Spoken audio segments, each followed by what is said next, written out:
Judayam achinarli holat. Bu ko'rib turganingiz nog'ora parda va uni yonida qulog'iga berilgan jarohat, ya'ni travma. 4 yoshli bola va onasi bilan juda yig'lagan, kuchli og'riq bilan qabulimga keldi va qulog'ini ko'rganimizda qon oqqan va og'riq bor. Sababi nima? Sababi uy sharoitida bolani qulog'ini tozalash. Tozalaganda ham quloq tozalagich yoki har xil jismlarni quloqqa ichkariroq tiqish natijasida qulog'iga mana shunaqa jarohat berilgan.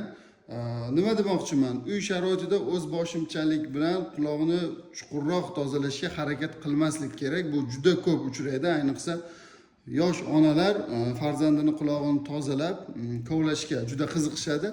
Buni oqibatlari mana shunaqa jarohatlar bilan yakunlanadi.